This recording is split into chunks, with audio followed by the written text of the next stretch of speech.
আসসালামু আলাইকুম ভিউয়ার্স, আশা করি আপনারা সবাই অনেক অনেক ভালো আছেন এবং হয়তো আপনারা জানেন যে ইতিমধ্যে সারা দেশে টাইফয়েডের টিকা বা ভ্যাকসিন দেওয়ার নিবন্ধন কাজ চলছে। আর আপনাদের মধ্যে হয়তো অনেকেই এই নিবন্ধনের কাজটা নিজেরাই করে নিতে চাইছেন, তাও আবার শুধুমাত্র স্মার্টফোন দিয়ে। সো এই প্রসেসটাই আজকে আমি আপনাদেরকে দেখাবো এন্ড আপনারা নিশ্চিত থাকতে পারেন যে এই প্রসেসটা অনেক বেশি সহজ হতে যাচ্ছে। শুধুমাত্র আপনাদের এই ভিডিওটি স্টেপ বাই স্টেপ সম্পূর্ণ মনোযোগ সহকারে দেখে নিতে হবে, তাহলেই আপনারা যে কারো টাইফয়েড ভ্যাকসিনের নিবন্ধন করে নিতে পারবেন। সো আর কথা বাড়াচ্ছি না, চলুন ভিডিওটি স্টার্ট করি।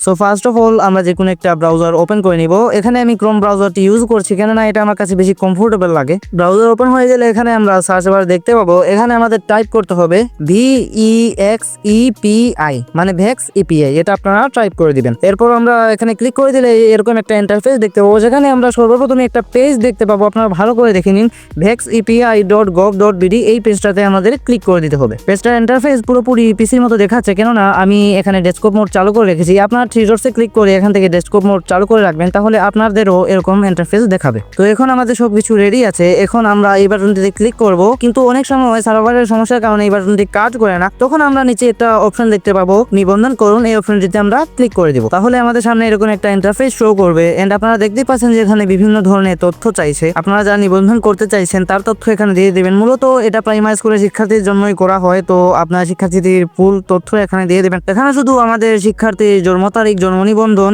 এবং লিঙ্গটা সিলেক্ট করে নিতে হবে। সো ফ্রেন্ডস, আপনারা দেখতেই পাচ্ছেন এখানে আমি সবগুলো তথ্য দিয়ে দিয়েছি। এটা আমরা আমাদের ফোনে কিবোর্ড দিয়ে দিতে পারবো। এন্ড এখানে আপনারা আরো একটা অপশন দেখতে পাচ্ছেন, ক্যাপচা কোড নামে। তো এখানে যে আপনারা ক্যাপচা কোডটি দেখতে পাচ্ছেন, হুবহু সেই কোডটি আমরা এখানে লিখে দিব। অবশ্যই চেষ্টা করবেন যে যাতে আমাদের কোনো ভুল না হয়, এই কোডটি আমরা সঠিকভাবে এবং বাকি তথ্যগুলো আমরা সঠিকভাবে লিখতে পারি। আমি ক্যাপচা কোডটি একদম সেম টু সেম লিখে নিয়েছি। এখন আমাদের এই সাবমিট বাটনে ক্লিক করলেই নতুন একটা ইন্টারফেস আমরা দেখতে পাবো, যেখানে শিক্ষার্থীদের বিভিন্ন ধরনের তথ্য দেওয়া আছে এবং আমাদের আরো তথ্য এখানে পূরণ করে নিতে হবে। তবে আপনাদের সামনে যদি এরকম ইন্টারফেস না আসে, তাহলে আপনারা বুঝে নেবেন যে আপনাদের আগের দেওয়া তথ্যে কোনো একটা ভুল আছে এবং আপনারা সেটা সঠিক করে নিয়ে আবারও এন্টার করে দিবেন। সবকিছু ঠিকঠাক থাকলে আপনারা এখানে একটা অপশন দেখতে পাচ্ছেন মোবাইল নাম্বারের। এখানে আপনারা আপনাদের নিজের নাম্বারই অবশ্যই দিবেন, কেননা এই নাম্বারে ওটিপি আসবে, তাই ভুল করে অন্য কারোর নাম্বার এখানে আপনারা দিতে যাবেন না। আর এখানে আমরা শুধুমাত্র আমাদের মোবাইল নাম্বারটাই দিব। এখানে ইমেল আইডি বা পাসওয়ার্ড নং দেওয়ার কোনো প্রয়োজনই নেই, তাই এগুলো আমরা স্কিপ করে দিব। এরপর বিভাগ থেকে শুরু করে ওয়ার্ড পর্যন্ত সবগুলো অপশনই আমরা তথ্য অনুযায়ী ঠিকঠাক করে সিলেক্ট করে নিব। তথ্য অনুযায়ী সবকিছু সিলেক্ট করে নেওয়ার পর আমরা এখানে গ্রামের নাম দিয়ে দিতে পারি। যদিও এটা অপশনাল, তবু এটা দিয়ে দেওয়া অবশ্যই ভালো। অলরাইট, আপনারা দেখতেই পাচ্ছেন যে এখানে আমি সবগুলো তথ্য একদম ঠিকঠাকভাবে পূরণ করে দিতে পেরেছি। এখন আমরা এই সাবমিট বাটনে ক্লিক করলেই আমাদের 80% কাজ এখানেই শেষ হয়ে যাবে। এরপর আমাদের সামনে এই ইন্টারফেসটি খুলে যাবে, যেখানে আমাদের ওটিপি নাম্বার দিতে হবে। আমরা আগে যে মোবাইল নাম্বারটি দিয়েছিলাম সেটাই আমাদের ওটিপি নাম্বারটি যাবে। তো আমরা এখানে ঠিকঠাকভাবে ওটিপি নাম্বারটি লিখে দিব এন্ড তারপর আমরা সাবমিট বাটনে ক্লিক করব। এতে করে আমরা আবার এরকম একটা পেজে চলে আসবো, যেখানে আমরা টাইফয়েড অপশনে দেখতে পাচ্ছি যে একটা অপশন আছে কেন্দ্র যোগ করুন। এই অপশনটিতে আমরা ক্লিক করব। এরপর আমরা এখানে নিবন্ধন করুন অপশনটিতেও ক্লিক করে দিব।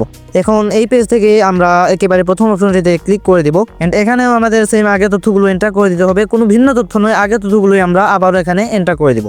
দেন এগুলো এন্টার করা হয়ে গেলে এখানে আমরা বিদ্যালয়ের অপশন দেখতে পাবো বা শিক্ষা প্রতিষ্ঠানের অপশন দেখতে পাবো। এখান থেকে আমরা আমাদের নিজের শিক্ষা প্রতিষ্ঠানটি সিলেক্ট করে নিব।